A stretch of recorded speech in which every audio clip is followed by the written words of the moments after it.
Well, good afternoon and welcome everyone to the third day of Digital Gala Week. I'm so glad you could be here and on such a nice day in front of your computers. I hope a few of you are in a hammock or out in a garden watching this. You are in for a real treat today. Dr. Tim Chesters, Clare Fellow, Director of Studies in Modern Languages, Part 1A, admissions tutor and university senior lecturer in French. He's going to be speaking to us today and share some newly discovered secrets from the Fellows Library at Clare, and through it, tell the story of one of Clare's most colorful fellows. I have had the chance to see this talk. Tim did it for the Fellows a couple of months ago in the actual Fellows Library. And I think Tim is joining us from a virtual Fellows Library today. And as I say, you are just in for a fabulous treat. And you're going to learn some interesting things from Clare's past. So over to Tim, but before he begins, just to say, if you have questions, put them in the chat, type it in, hit return, and we'll get to them at the end of the talk. And the talk is being recorded. So if you have to leave and you want to come back and watch the rest of it, you'll find it on YouTube and via the materials we've sent you. So it is available. And over to you, Tim. Many thanks, Bill, and thank you everybody for attending.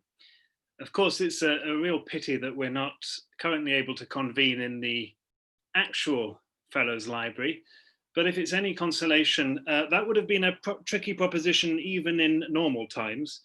As you may know, because of the refurbishment of Old Court, the books were actually moved out of the library last August to a storage facility in Oxfordshire, where they're going to stay for 2 years. So we can think of ourselves, I think, as doubly banished from that space, first by the building works, and then, just to make sure, by COVID-19.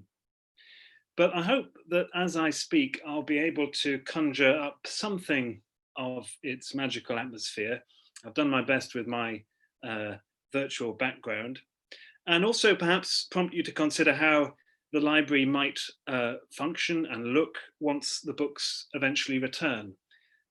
Plans are afoot to refurbish the library with furnishings more suited to the date at which it was first installed, around about 1730, and also to make both the books and the space a bit more accessible through a proper catalogue, for example. So your thoughts and support would be enormously welcome as ever during this unusual moment in the history of the library. Before coming directly to the library, I thought it might be useful to include an initial word or two on the other half of my topic today, namely early modern alchemy, which has been the subject of some misunderstanding. One enduring, apologies, there we are. One enduring misconception is the modern association of alchemy with supernatural magic, wizardry, witchcraft, Harry Potter, and such like. The majority of those practicing it in the early modern period would have rejected any such connections. Alchemy is at one level simply a form of early experimental chemistry, the goal of which was the transformation of some metals into others. In its best known form, it aims at the transmutation of base metals into gold, which is so-called chrysopeic alchemy. And this chrysopeic alchemy was in fact an eminently logical outgrowth of two extremely widespread pre-modern convictions. The first was that there existed just 7 metals in total: 2 noble, gold and silver, and 5 ignoble or base, tin, lead, iron, copper, and mercury.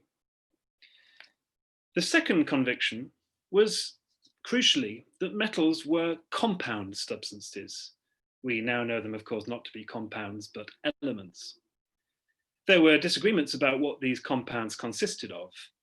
A monist principle, sometimes derived from Aristotle, held that all metals, indeed all substances, were composed of a single common prime matter, materia prima, that could be endowed with different forms.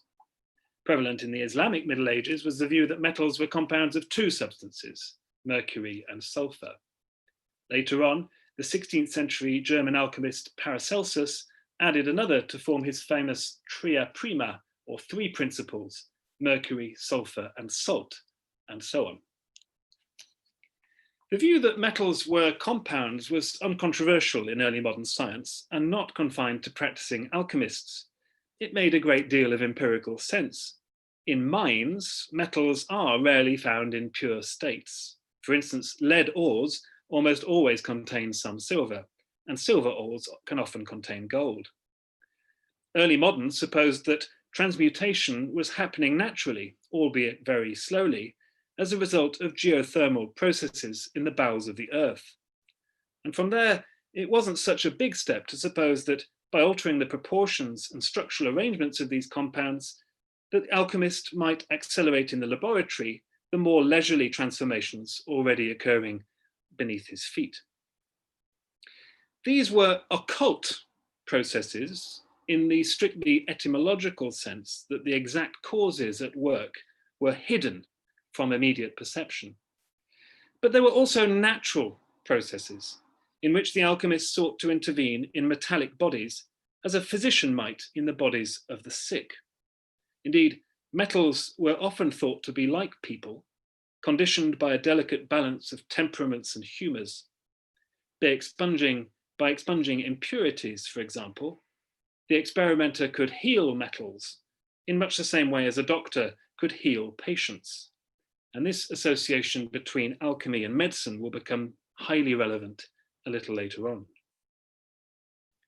When the scientific academies of London and Paris in the 17th century began to formalize the protocols of modern chemical experimentation, a propaganda campaign helped to solidify long-held suspicions of earlier chemists as charlatans, at best, and at worst, reliant on demonic help.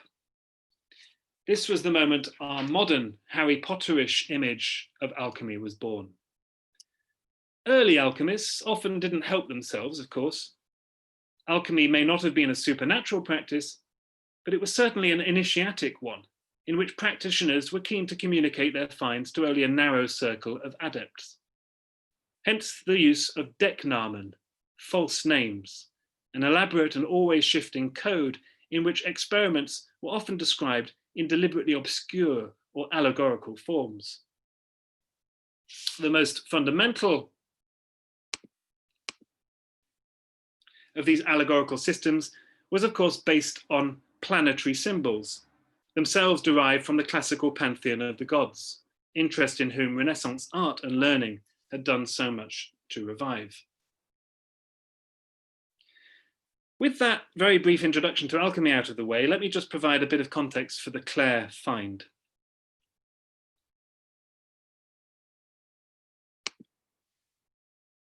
Despite Clare College being, after Peterhouse, the second oldest foundation in Cambridge, its library remains relatively unexplored. Clare Library certainly hasn't received the level of attention directed at its peers elsewhere in Cambridge, such as the Parker Library at Corpus Christi, for example. One difficulty has always been the problem of physical access to the library, squeezed as it is between two very private spaces, the SCR on one side and the Master's Lodge on the other, a setting unique to Oxbridge libraries. But it's also inaccessible in other ways. Roger Schofield's working catalogue, a real labour of love back in the 1980s, remains a useful first step, but its entries are too inaccurate and its format too irregular to have ever made it onto the University Library's central database. And this effectively means that the contents of our library remain all but invisible to the outside world. Even with a correct shelf list of authors and titles, our current catalogue records no information that is copy specific to the books at Clare. Bindings, ownership inscriptions, annotations, inserted leaves, and so on. For this reason, we still have an awful lot to learn about how the books actually arrived in the college, who owned and gave them, and what they might tell us about the intellectual life at Clare. In an attempt to remedy this, in early 2018, the former University Library head of Rare Books, Ed Potton, and I spent a very happy few weeks undertaking a survey of the Clare books and archives.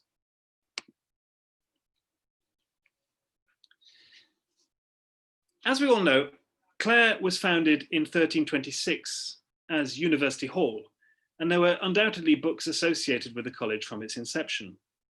From 1338, its patron was Elizabeth de Burgh, Lady of Clare, who, according to her will, left 11 named books to the college, some of which were still at Clare more than a century later, recorded 1440 in a first known book list, which also records the name of 38 other early donors.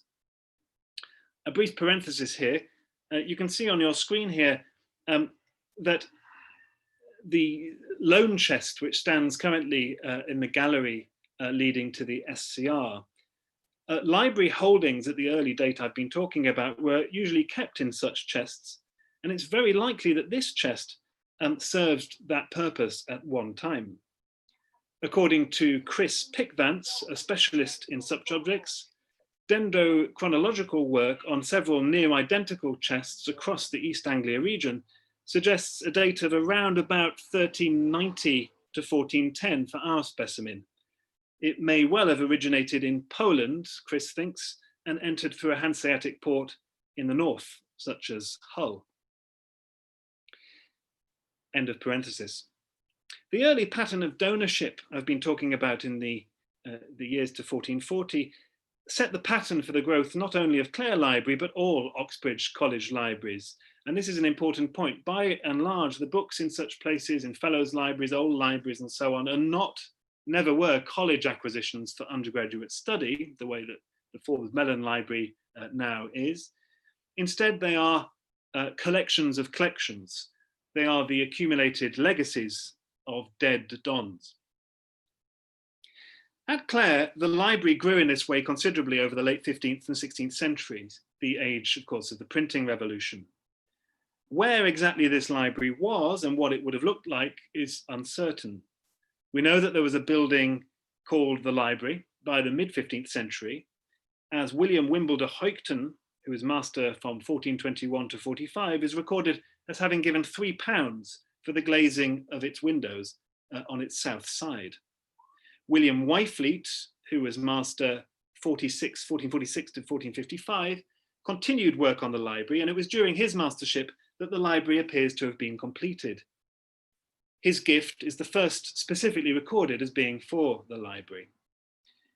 Its location is unknown, but due to the south-facing windows reference, I think we can assume that it stood on the north side of the college, probably flanking Trinity Hall.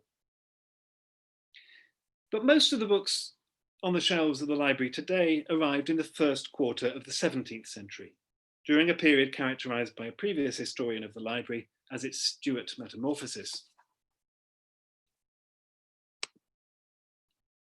And here you can see this is a print dated sometime around 1680 to 1690, and around about this date we know that the library was situated above the chapel. So down on the bottom right of the image, the upper story of that building would have been where the library was by the late 17th century.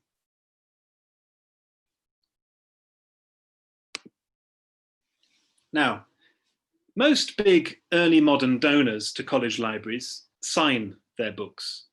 And I show here some 16th century examples. Some of them written in a flyleaf, some of them stamped in these rather beautiful gold tooled bindings. Another one here engineered in to the binding of the book using horn, inscribed horn. But among the thousands of volumes marked with collegiate ex dono inscriptions, Ed and I rapidly began to see a number of unsigned books which shared some very striking features. Sorry, I should have just mentioned, in addition to ownership inscriptions, we also found a number of book curses. And this one here, rather sort of baleful warning that the ignorant shall go unnoticed or will be forgotten. back to this series of dense annotations. Here's an example, which I will be coming back to in some detail. So the first feature of this series of unsigned books feature this very arresting presence of dense and sophisticated annotations in the same very characteristic hand. The owner's hand is not at all difficult to recognize. Not least because the annotations are often accompanied by a lengthy and detailed manuscript contents leaves. So you see that, an example of that on your left there, front and rear.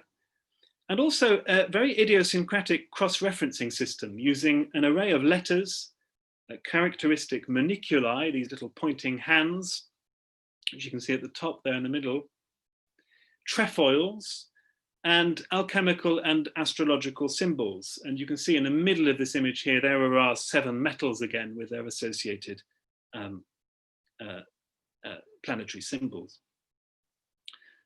Sometimes with a kind of key and explanatory key, but mostly not. These symbols often, finally, appeared alongside a very characteristic style of marginal bracketing. You can see this squiddly line on the right-hand side there of the image, and also very neat ruled underlining. You can see there at the bottom right of the image, very, very rare in this period. In fact, I don't think I've ever seen it for readers to use rules in order to underline significant passages. That comes in much, much later, but not in this period. Now, many of the books were in fact marked with something close to what we might consider to be signatures of ownership. The alchemical motto Spiritus Anima, spirit and soul, and also a manuscript cross with arms of equal length widening at the ends found at the head and foot of title pages. Sometimes accompanied by the cipher rebis, which you can see in the middle there, from the Latin two things, denoting the alchemical principle of the unity of opposites. I'll be coming back to that idea and the idea of rebis, this cipher, two things in one, later on. Finally, and this is going to be important, we were struck by the regular appearance in the books of the capital letters B and W, though these never appeared together. And I've showed you a few examples here, B in the bottom left there, and then you can see these little W's which keep on popping up throughout the books. Now, currently, Ed and I have identified 61 books bearing some or all of these characteristics. The books themselves date between 1491 and 1617, with the majority clustering in the period 1550 to 1617, giving us an approximate beginning and end date for our annotator. Assuming that his books are at Clare because of a collegiate contact, we can suppose he was probably a fellow of Clare who matriculated around 1560 and died in or soon after 1617.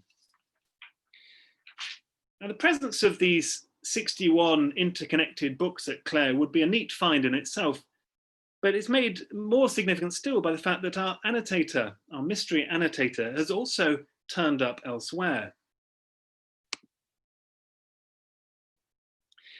Our owner's hand links him with the author of a collection of manuscripts now within the Sloane Collection at the British Library.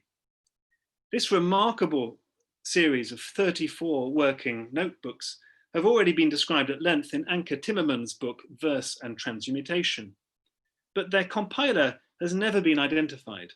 In fact, the identity of this Sloane author is one of the great mysteries of the history of English alchemy.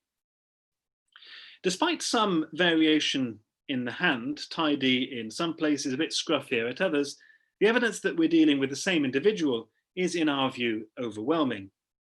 Especially notable are the identical codicological systems of trefoils and dots, strikingly similar manicules, the same styles of side and underlining, and the recurrence of the same initials, W and B, as are evident in the library. Though the Sloane manuscripts are not my primary focus today, a brief overview of them will serve as a good introduction to our owner. The manuscripts break down into three broad categories, the majority being medical notebooks, a smaller number devoted to alchemy, and a third constituent given over to instructions for allegorical paintings. Now, all of them are interesting, but I'm just going to concentrate on the alchemical material and on two features in particular. First, the interest in colour. Very often, colour becomes an important medium of allegorical expression for alchemists. And indeed, colour more generally is a guiding obsession of our author, not just for its heraldic and alchemical significance, but also its power to reveal the natural properties of minerals and plants, and especially its practical manufacture in tinctures and inks, more of which in a moment. Second, allegorical illustration. The most spectacular of the notebooks consists of vivid and outlandish alchemical, astrological, and allegorical emblems. I wish I had more of these to show you, but these two offer a flavour. The remarkable image on the right is, of course, Elizabeth I, whose dress bears a passing resemblance to that featured in other illustrations of Elizabeth in the 1570s and 80s, to when many of the Sloane notebooks are believed to date. The alchemical significance is, as usual, not absolutely straightforward here, and it remains unexplained in the surrounding text. But it's very possible that the grey and red children that the queen bears within her breast and womb are the primary materials mercury and sulfur, while the reference to her virginity relates to a process of chemical purification. This and another image of the Virgin Queen in the notebook, this time weeping tears of blood, must represent one of the weirdest corners of Elizabethan iconography. And it's a good example of how our annotator fused traditional planetary and pagan allegory with contemporary Tudor politics in the pursuit of a highly personal alchemical style. Colour, again, is of course strikingly to the fore. Judging by the recipes our author records elsewhere in his notebooks and in his marginal annotations in Clare Library, I suspect that the author himself may have manufactured the inks employed here in these images in his own working laboratory, somewhere probably in Clare. Pigment analysis of these images would, of course, reveal more. Overall, the Sloane Collection in the British Library represents what Anke Timmerman describes as a remarkable contribution to manuscript culture.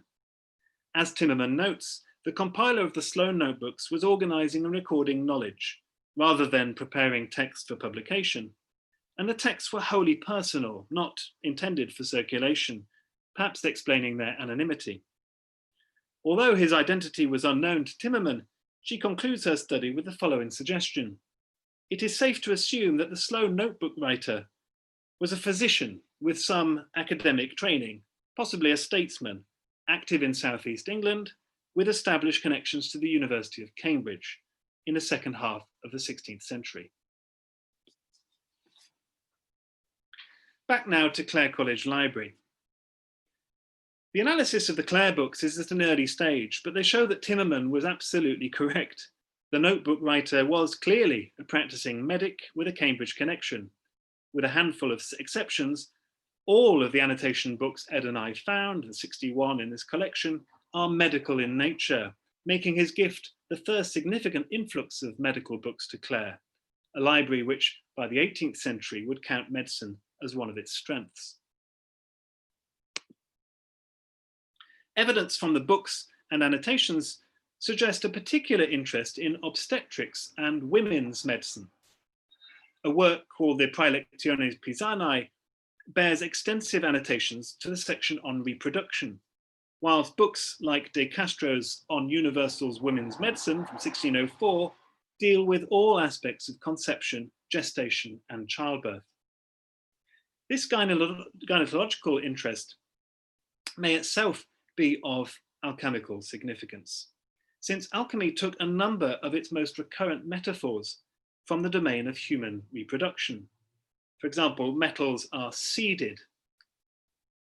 Contrary principles, for example, sulfur and mercury, undergo a form of coitus in the crucible. The mixture is said then to gestate, and so on. And we've already seen a trace of this idea in the image of Elizabeth. Sometimes this notion of conjoined opposites, mercury and sulfur, rebis, appears under a different metaphor, that of the hermaphrodite. And I will return to that question a little later on. Now, only 2 alchemical titles survive among the 61 books. And even then, actually, it's only one text in 2 different copies. But the level and type of annotation within them is extraordinary, outstripping any other in the collection. And as evidence of this, I'll focus briefly on the Clare annotator's 2 copies of the 1561 first edition of Grattarolo's Verae Alchemiae Artisque Metallica.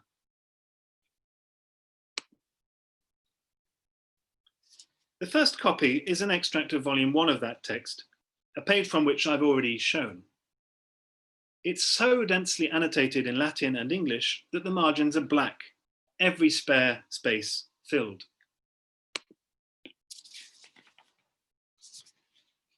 And I should say that this page is, I've not picked the most densely annotated by any means.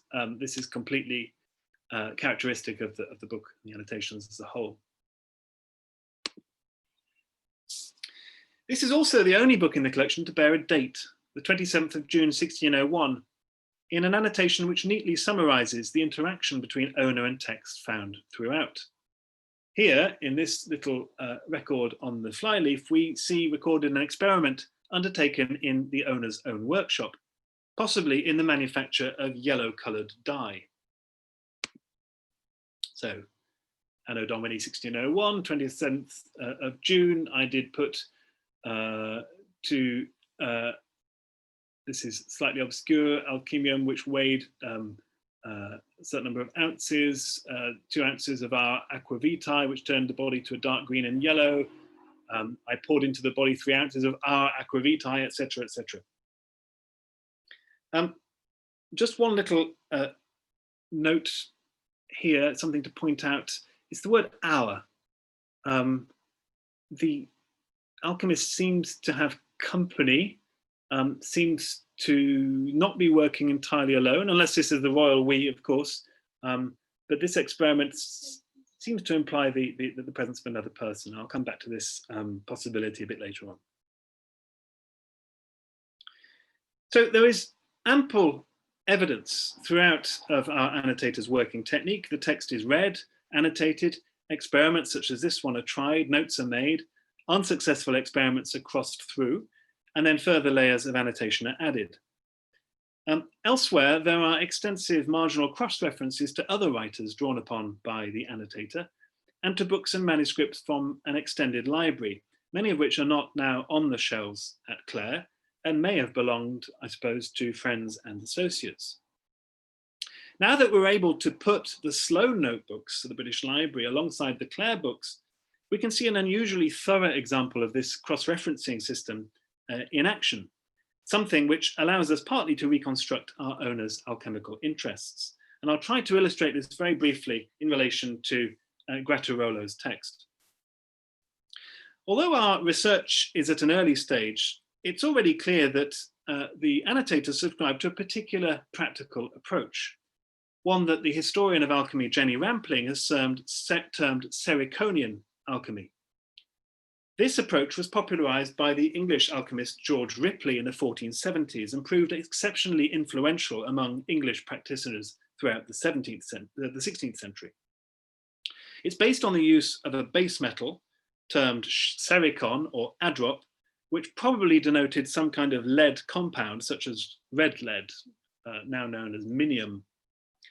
Lead compounds can be dissolved in distilled vinegar to produce sugar of lead, which can in turn be distilled to produce a solvent. Now, our owner's interest in adrop, or philosopher's lead, is obvious both from his notes to Grattarolo and the Sloane notebooks. One of the notebooks, Sloane 1097, is partly devoted to passages on lead extracted from different sources, some of which he also used when annotating his printed books. Here, for instance, he uses a saying about adrop to gloss a passage from one of the most influential works of Latin alchemy, the 13th century Summa Perfectionis of Pseudo Geber. The purpose of this text is to show that all the products of the alchemical art ultimately stem from the use of adrop, the identity of which is deliberately obscured here as philosophical iron. The Latin note at the top reads, "The philosophical iron is adrop, and adrop is matter, i.e. the prime matter of the work, and our matter is our body, and our body is the stone, and our stone is our luna, i.e. silver, and our luna is our mercury, and our mercury is our quick sulfur, and our quick sulfur is our iron, and our iron is our sol, i.e. gold, in which iron is both male and female." Now, this typical piece of misdirection is actually taken from a 15th century text, the notes taken from Guido, and these notes were allegedly extracted by George Ripley from an even earlier authority, Guido de Montanor. Our owner liked the passage, and he also quotes it in Sloane 97. This example clearly illustrates the obscurity of alchemical writing. As I've mentioned, this was a deliberate strategy employed by self-styled alchemical philosophers who used metaphor, allegory, and decknamen, or false names, to disguise the meaning of alchemical terms and processes, creating problems for both conceptual understanding and also laboratory reconstruction. But the owner's strategy of cross-referencing also represents an attempt to overcome that obscurantism. It shows how later readers look for clues by reading their sources alongside one another, a strategy summed up by the alchemical aphorism, liber librum aperit, one book opens another.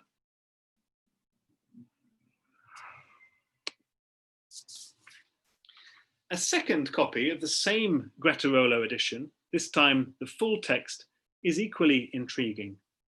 In the last portion of the book, we find wonderful evidence that this copy was actively used during alchemical experimentation. Several pages have been stained, scorched, and burned through by a chemical spillage. It's hard to imagine a more direct trace of an alchemist's interaction with his books, or one which better conjures up chaos suggested by contemporary paintings of alchemists' work. And here I like to imagine our annotator in a setup such as this one, perhaps in his laboratory or his study, somewhat precariously holding a bottle of liquid above his copy of his textbook. So, who is he? There's a certain irony to the fact that Ed and I spent many hours discussing the possible identity of the Clare annotator, sitting in the senior common room, where, unbeknownst to us, we were constantly overseen by the man himself. Taking a break there for coffee one afternoon, I was suddenly struck by the name below a Stuart-era portrait I like very much, especially for the glinting golden hat, but had seen so many times that I no longer really noticed him. The painting shows the physician William Butler, 1535 to 1618, one-time fellow of the college, physician to James I, and a man who, as it now struck me forcibly, glories in the initials WB. Butler was born in Ipswich and possibly matriculated from Peterhouse in 1558, becoming BA in 1561 and MA in 1564. In October 1572, the University of Cambridge granted him a license to practice physic, and 2 years later, he became a Fellow of Clare. Now, quite a lot is already known about Butler, not least through the extensive archive of his papers and letters at Clare, all written, clinchingly, in the now familiar hand.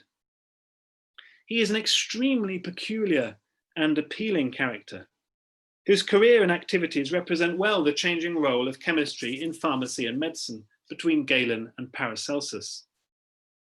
His eccentricity as a medic is well recorded in a number of letters, which reveal him to be an early exponent of shock therapy.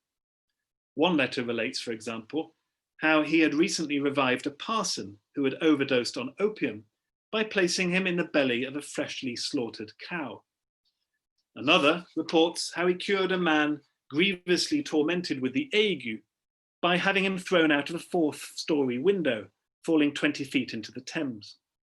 In yet another, a man is relieved of gout by being made the subject of a mock execution. In October of 1612, Butler was summoned from Cambridge to attend Henry, Prince of Wales, in his last illness. Seeing there was no hope and not wanting to be associated with the prince's death, Butler had himself removed from the case. His lifestyle was as unconventional as his therapeutic methods. Butler's friend John Aubrey relates that Butler's maid, Nell, would regularly have to help him stumble home from the local tavern late at night. He was rumoured to be homosexual. Aubrey recalls in a separate aside that Butler was not averse to, quote, taking a fancy to young serving men at inns. Meanwhile, his chemical and alchemical studies were undoubtedly enhanced and supported by the fact that he lived in what appears to have been a long-standing and loving relationship with the Cambridge apothecary John Crane, 1570 to 1652. The Crane connection is especially intriguing, first of all in the context of benefaction, with which I began. This is the same Crane whose legacy would become the Crane Fund, which still today helps Cambridge students facing financial hardship. But there's another intriguing side to Crane, especially when one considers Butler's interest in sexual allegory. The author of the revised 2007 entry for Crane in the Dictionary of National Biography, Juanita Burnby, having failed to find any baptism records for John Crane in his hometown of Wisbech, makes the following very interesting suggestion. She writes, "It is possible that he, John Crane, was the Joan Crane, baptized on the 24th of January 1572, the child of John Crane of Wisbech and his wife Joan, née Dannock, and that as an infant he exhibited 5-alpha reductase deficiency, displaying genital abnormalities that caused him to be considered a girl until puberty."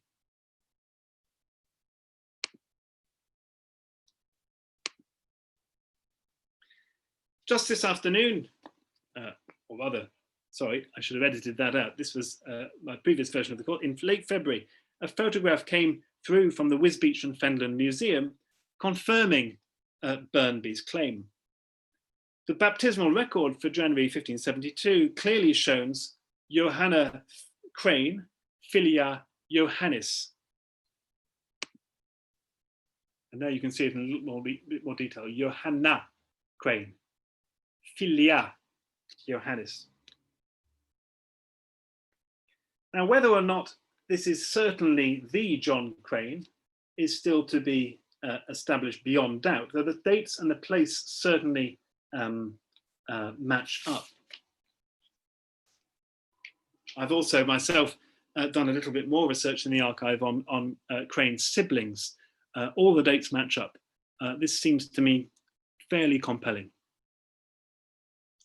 But in the alchemical context of hermaphroditism and hybrid sexual identity, recall the cipher Rabis, 2 things in 1, and the earlier reference we saw to the iron that is both male and female.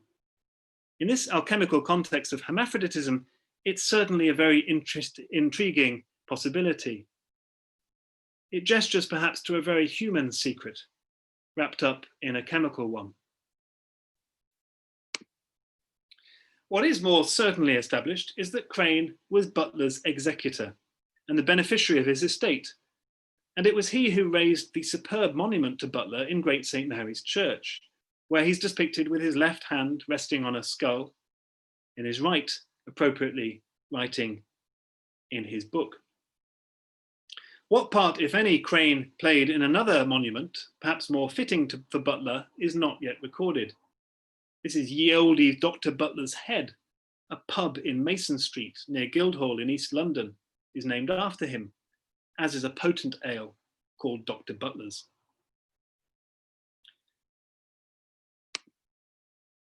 Critically, in terms of linking Butler to the Clare books and to the Sloane Manuscripts, Butler was also a benefactor to Clare College, to which he gifted the famous serpentine, falcon, and poison cups shown here.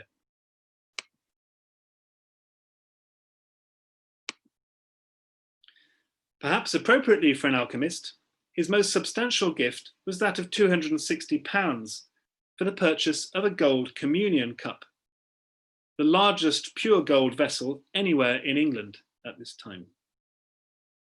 Butler instructed Crane to inscribe it with Christ's words in John's Gospel, verba quae ego loquor vobis spiritus et vita sunt, the words that I speak unto you, they are the spirit and they are life. A line whose religious sentiment echoes the life-giving principles of alchemy and perhaps also of human love. His will reveals that he also left Clare College his, quote, folio books. These are, of course, the 61 unsigned volumes on the shelves at Clare today, and the source material from which the Sloane manuscripts were drawn.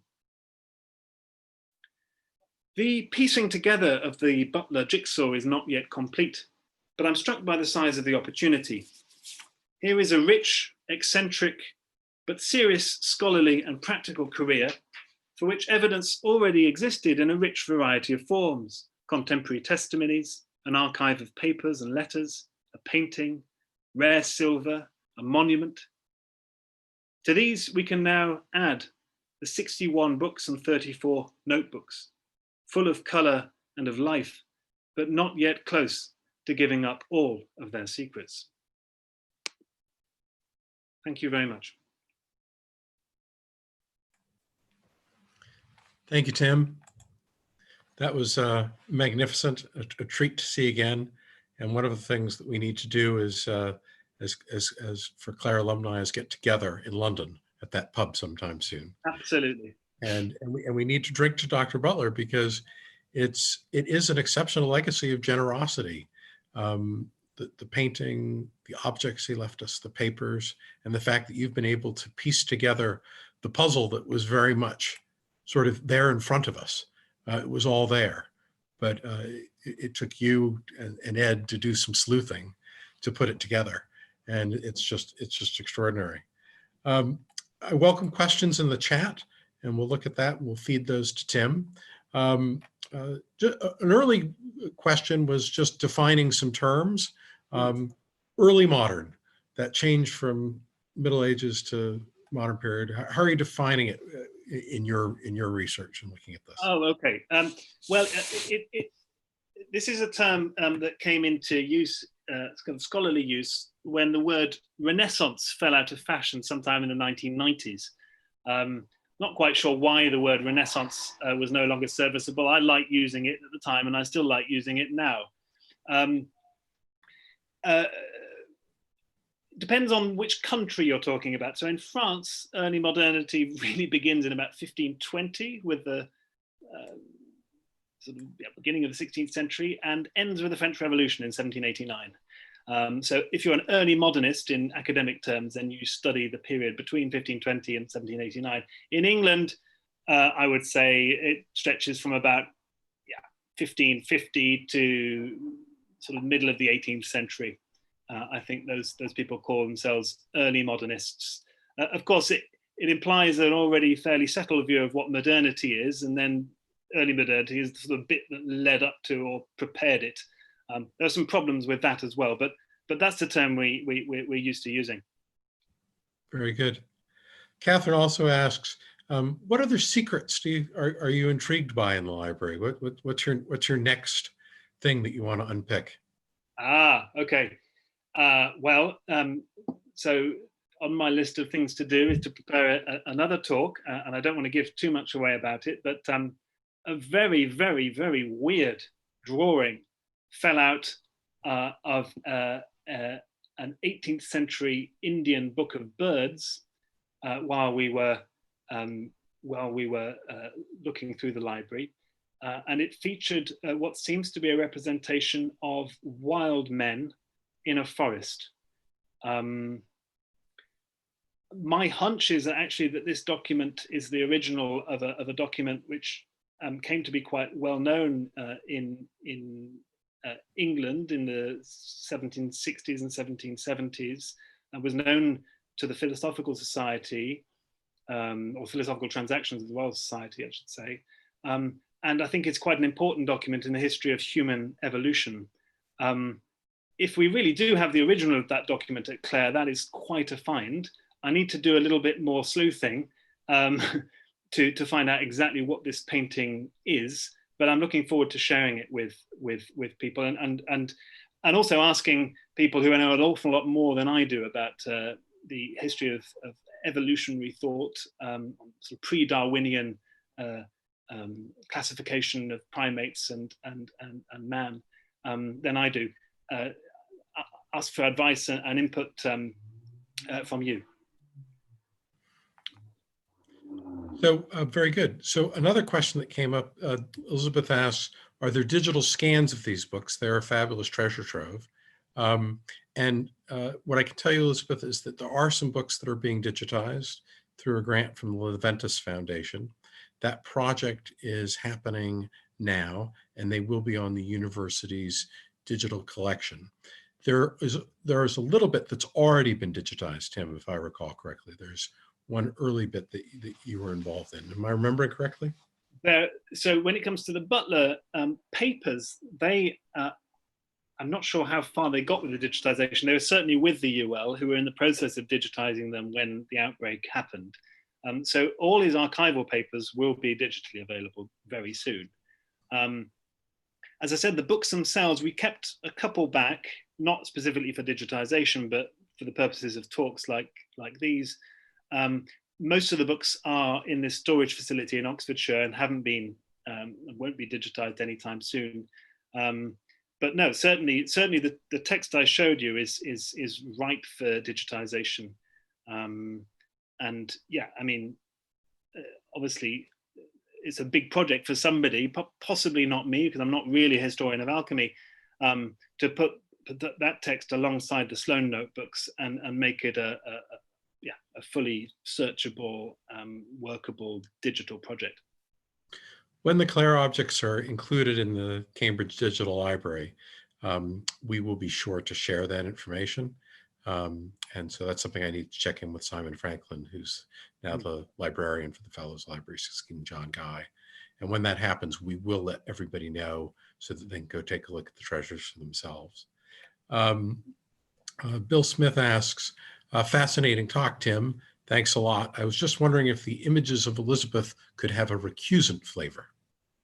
Okay, I would, that's possible. That's very possible, given some of the things that Butler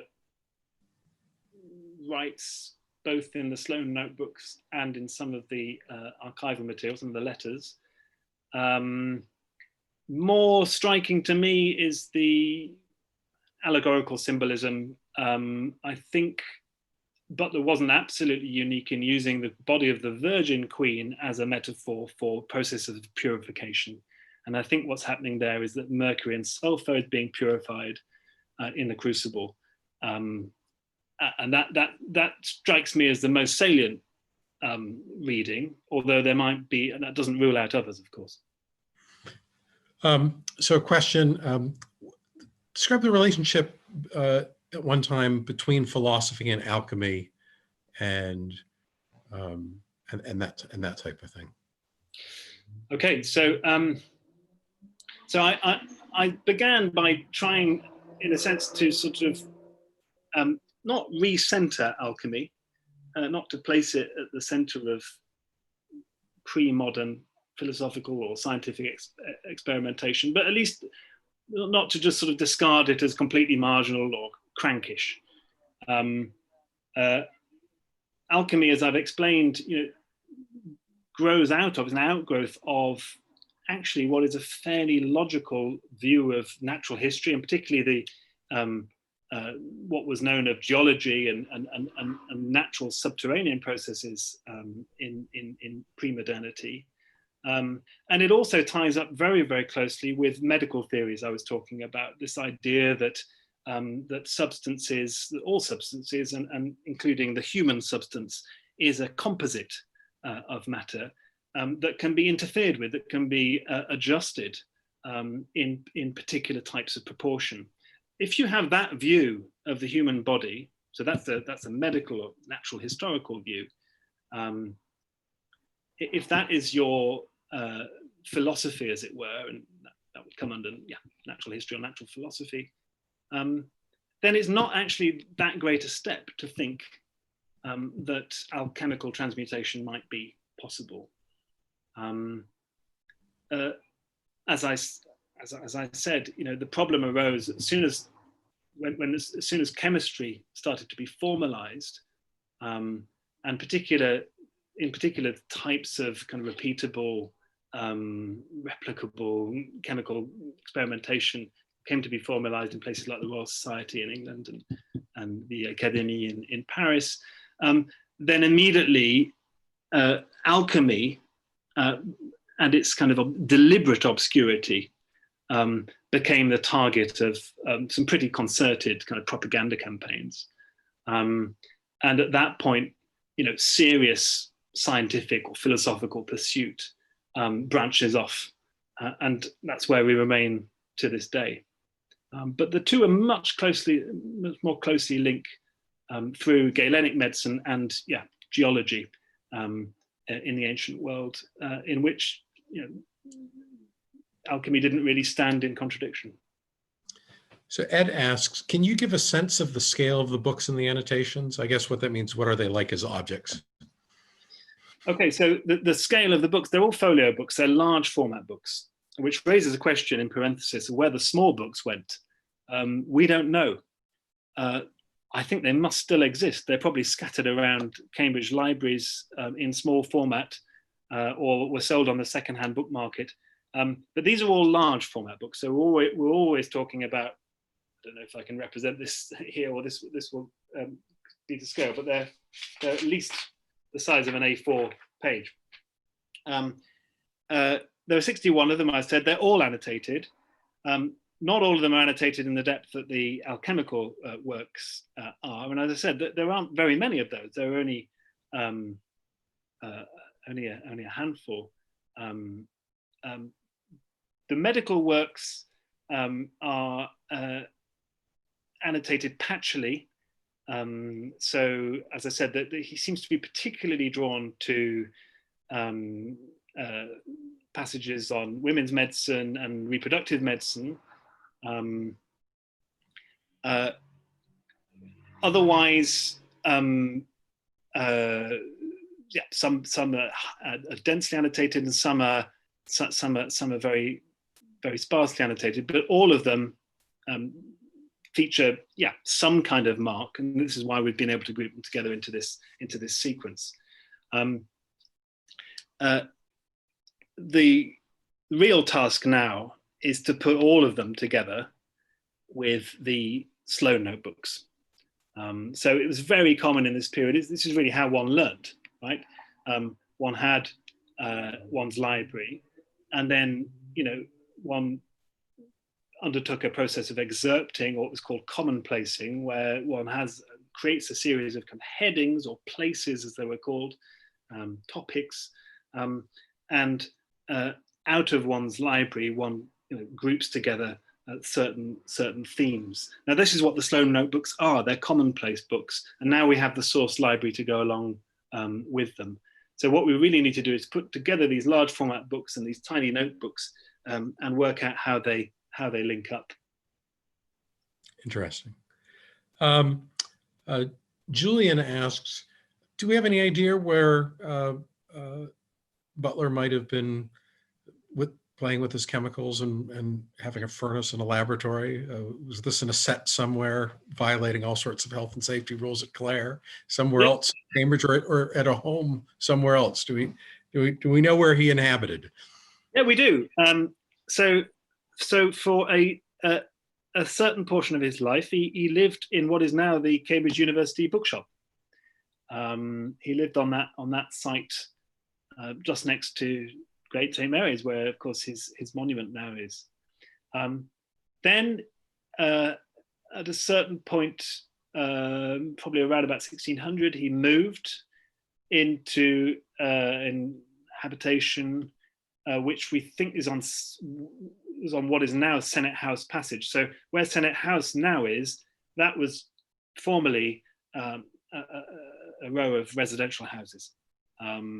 And we know that he inhabited one of those with John Crane, and we think also his wife.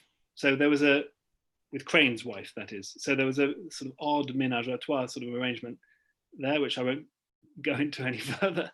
But that seems to have been the setup. Whether he had his laboratory there with Crane, who, remember, is an apothecary, so we think he was supplying him with his chemicals, or whether he broke health and safety regulations in Old Court, not quite sure. What would be really nice is if, in the refurbishment of Old Court, the archaeological work turned up a bunch of files and chemical spillages, and somewhere outside a window in Old Court where Butler had been discarding his used materials. Who knows whether that will happen? So we're not quite sure where his laboratory was, but it was somewhere very close by. Mm-hmm. Excellent. So Lucy observes, so interesting, seeing that picture, and we know so little about him. What thoughts do you have about making this, our historical heritage, more accessible, more noted, more celebrated, so that these things just aren't forgotten? Yeah, that's a really good question, and I'd welcome any input the audience might have on this. One of the things I'm quite keen to do is to sort of try to bring together various parts of the college that deal with history. So we have the conservation committee over here, we have the fellows library committee over here, we have the archivist sitting over here in Memorial Court, and I think it would be good if all of those people and groups sort of joined up a little bit more, and we're able to identify projects.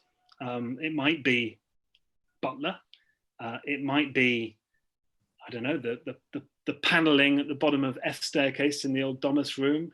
It might have to do with a kind of survey of the college paintings.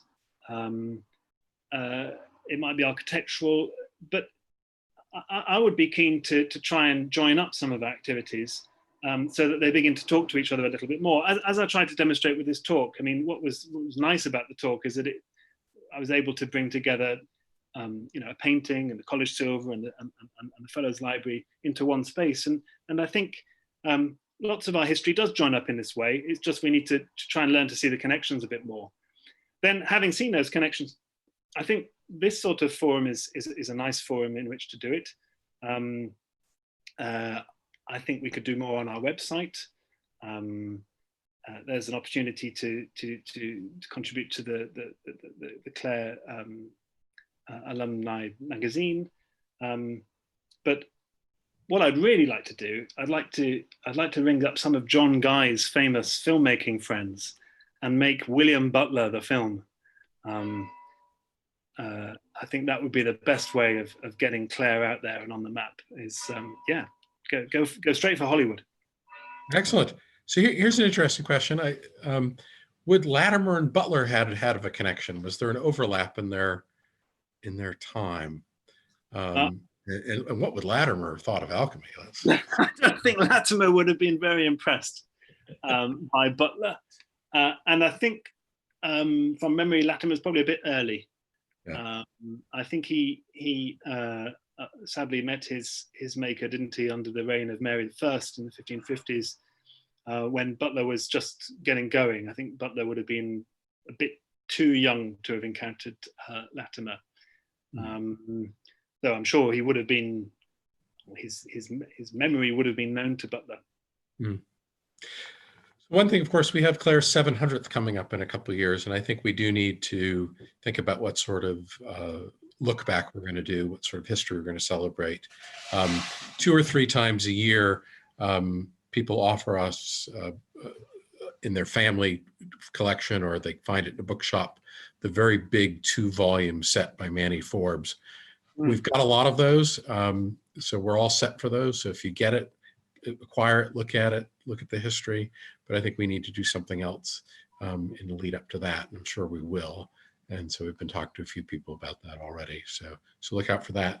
But one of our alumni is just producing an updated book on Lady Clare that's going to come out soon, and that will provide another glimpse of history and make that a bit more accessible. So watch the space for that too.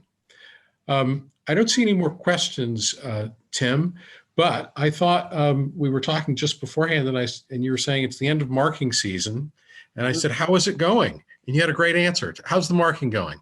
Oh, the marking is going great. So thank you for that, Bill. Yeah, no, got some good news, which is that the modern linguists at Clare, which has always been a bit of a strength of Clare, we've got 4 modern languages fellows at the college, of which I'm a proud member. The modern linguists at Clare this year, part 2, there were 10 students, 8 of them got firsts, and 4 of those got placed in ranked in the top 10 in the whole cohort, which I think is a really remarkable achievement from them. I wish I could say it happened every year. It doesn't. We do well, but we rarely do that well. It's an extraordinary achievement, and I'm very proud of them and very, very, very pleased indeed with how they've done. Well, congratulations to them. Just so everybody knows, we're going to be having a virtual celebration for them this weekend, but it's only a holding. We're going to have them all back next year when we can to do it properly, but we are going to be celebrating them this weekend. So. But Tim, thank you. A couple comments just saying how much people enjoyed it and how interesting it was. And so thank you for those positive comments. Everybody who's out there, keep tuning in. If you enjoyed this, find the link on YouTube and share it with friends. This is meant to be something to be shared and celebrated and enjoyed by as many people as possible. And so tune in again the next couple of days, and hopefully we'll all do it at Clare before too long. Thanks so much, Tim. Thank you, everybody. Okay.